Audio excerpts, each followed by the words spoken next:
Amados hermanos, Dios les bendiga. Les habla el pastor José Luis Heraldes en su sección Pregúntele al Pastor, sección que abrió su canal Pan, Leche y Miel para todos aquellos que tengan preguntas.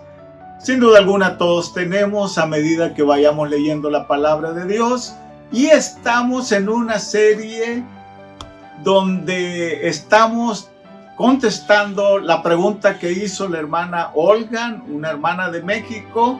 La pregunta muy interesante que nos ha motivado a investigar, a profundizar más en las Escrituras, y sin duda alguna nos ha ayudado bastante a entender lo que es la salvación, lo que es ser hijos de Dios, porque la pregunta tiene que ver con si se pierde la salvación o no se pierde la salvación. Hermana Olga, muchas gracias por enviarnos esta pregunta.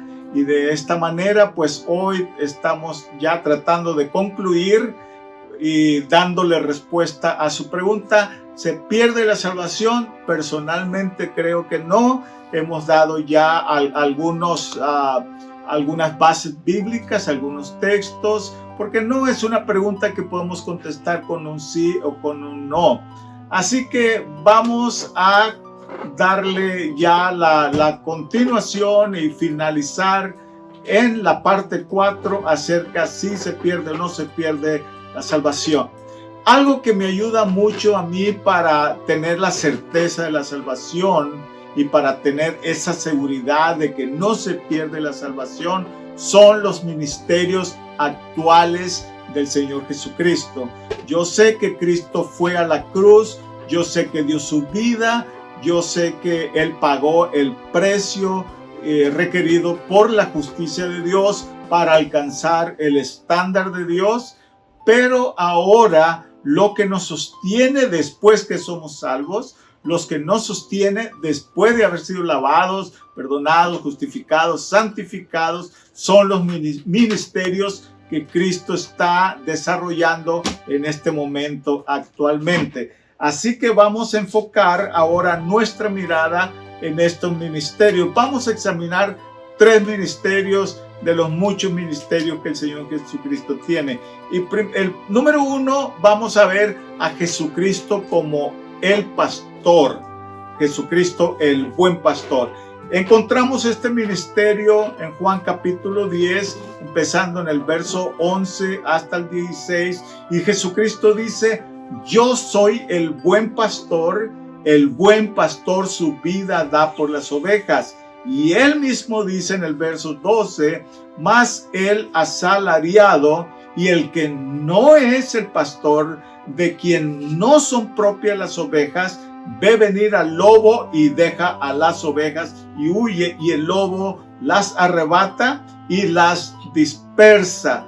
Dice el verso 14: yo soy el buen pastor, conozco mis ovejas y mis ovejas me conocen, así como el Padre me conoce y yo conozco al Padre y pongo mi vida para las ovejas. Y dice el verso 16: también tengo otras ovejas, ahí entramos nosotros. Tengo otras ovejas, ahí entra usted, ahí están entrando todos los que se van convirtiendo día con día. Y continúa diciendo el verso 16: tengo otras ovejas que no son de este redil, aquellas también debo traer, y oirán mi voz, y habrá un rebaño y un pastor. Importante entender el ministerio del Señor Jesucristo como pastor, porque Él no sería el buen pastor si Él ve venir al lobo y Él se va. No sería el buen pastor si Él descuida a las ovejas, y el lobo, que es el diablo y Satanás, anda como un león rugiente buscando a quien devorar. Y las ovejas que no están bien cuidadas, que no están bien protegidas, serían presa fácil del diablo, del lazo del cazador, y se perderían. Pero el Señor Jesucristo dice: no, yo soy el buen pastor y mis ovejas me conocen, mis ovejas oyen mi voz y mis ovejas me siguen. Así que esto me ayuda a mí a entender el ministerio pastoral del Señor Jesucristo, y me da confianza que el buen pastor siempre está velando por mi seguridad y me va a llevar a los delicados pastos y me va a llevar en todo tiempo a esas aguas de quietud. Ahí hubo una situación, y esto pasó con el apóstol Pedro. Está narrado en Lucas capítulo 22, verso 31. El Señor Jesucristo le dice a Pedro lo que va a suceder con él, y le dice: mira, Pedro, en sí le dice: Simón, mira, Satanás te ha pedido a ti para zarandearte, pero yo he orado por ti, yo he rogado por ti que tu fe no falte, y una vez que tú seas restaurado, regresa y confirma a tus hermanos. Claramente le dice: vas a pasar por una prueba porque Satanás te va a zarandear. Y eso es el lobo del cual estamos hablando. Y Jesucristo está diciendo: pero yo he rogado por ti, yo he intercedido por ti, yo le he pedido al Padre por ti. Y le asegura una restauración, le asegura una reconciliación. Ahora, lo que Pedro hizo a la vista de muchos no tuviera perdón. Y ahí, si la salvación se perdiera, Pedro hubiera ya perdido su salvación ahí. Porque cuando le preguntaron a Pedro: ¿tú eres discípulo? No.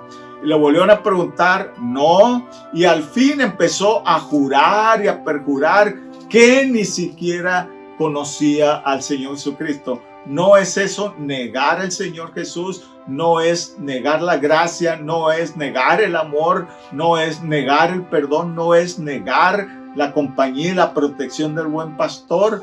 Sí, pero aún con todo eso, el Señor Jesús nunca dejó de amarlo y lo restauró, lo reconcilió de nuevo y lo trajo de nuevo al redil y lo usó grandemente. Ese es el buen pastor al cual nosotros servimos. Eso me da mucha seguridad, me da certeza en mi salvación y me da esa seguridad de que mi salvación es perpetua, es eterna. Luego, el siguiente ministerio del Señor Jesucristo es Jesucristo como abogado. ¿Para qué sirve un abogado? Bueno, para cuando hemos fallado, para cuando hemos quebrado una ley, para cuando hemos pecado. En este caso, hemos quebrado la ley de Dios, hemos pecado. Y si no fuera por ese abogado, la justicia de Dios pudiera caer sobre nosotros. Entonces, ¿qué es lo que hace el Señor Jesucristo? Primera de Juan 2:1 dice: hijitos míos. ¿A quién le habla? A los hijos de Dios. Estas cosas les escribo para que no pequen. Y si alguno hubiere pecado, en esos algunos yo estoy, está usted, hermana Olga, estamos muchos de nosotros en esos algunos que fallamos. Porque si no fallamos de una manera, vamos a fallar de otra. Y no es una justificación, sino que tenemos una naturaleza pecaminosa y terminamos haciendo lo que no queremos hacer, lo que no deseamos hacer. Y cuando fallamos, nos duele nuestro corazón haberle fallado a Dios. Pero si habremos pecado, dice: abogado tenemos para con el Padre, a Jesucristo el justo. Para todos los que fallamos, para todos los que pecamos, para todos los que quebramos el mandamiento de Dios, las leyes, las ordenanzas de Dios, por cualquier forma, de cualquier índole, dice: tenemos un abogado que nos defiende de la ira de Dios, de la justicia de Dios, y nos defiende delante del Padre, dice la palabra. Ahora, dice Romanos 8:33 y 34. ¿Quién acusará a los escogidos de Dios? Tenemos un abogado ahí delante, pero dice: ¿quién acusará a los escogidos de Dios? Si Dios es el que justifica. La ley es de Dios, la gracia es de Dios, el amor es de Dios, el perdón es de Dios, la misericordia es de Dios. Dice: Dios es el que justifica. ¿Quién es el que condenará? Porque Cristo es el que murió. Él, todo el juicio del Padre fue dado al Señor Jesucristo, y Él es el que dio su vida por nosotros. Él es el que murió en la cruz del Calvario por nosotros. Dice, Cristo es el que murió, más aún Él es el que también resucitó, el que además está a la diestra de Dios, el que también intercede por nosotros. ¿No nos da confianza eso? Claro que sí. Sabiendo que Dios es el que justifica. ¿Quién nos puede acusar con Dios? Porque el juicio vendrá o es de Dios, pero Él es el que nos está perdonando, Él es el que nos está justificando. El tercer ministerio del Señor Jesucristo que me da mucha paz y me da mucha confianza es el ministerio sacerdotal de Cristo, y lo está desempeñando como el ministerio pastoral. También el ministerio de abogado lo está realizando ahora, en este momento, en la actualidad. Y esto está escrito en Hebreos capítulo 7, empezando en el verso 22, dice: por tanto, Jesús hecho fiador de un mejor pacto. Un mejor pacto, y este pacto está hecho en su sangre, basado en el sacrificio, pero en su sangre, porque su sangre nos limpia de todo pecado. Y dice el verso 23, y los otros sacerdotes llegaron a ser muchos. Estamos hablando del sacerdote de Aarón, los sacerdotes de la tribu de Leví, debido a que por la muerte no podían continuar. Pero aquí tenemos a alguien diferente, alguien distinto.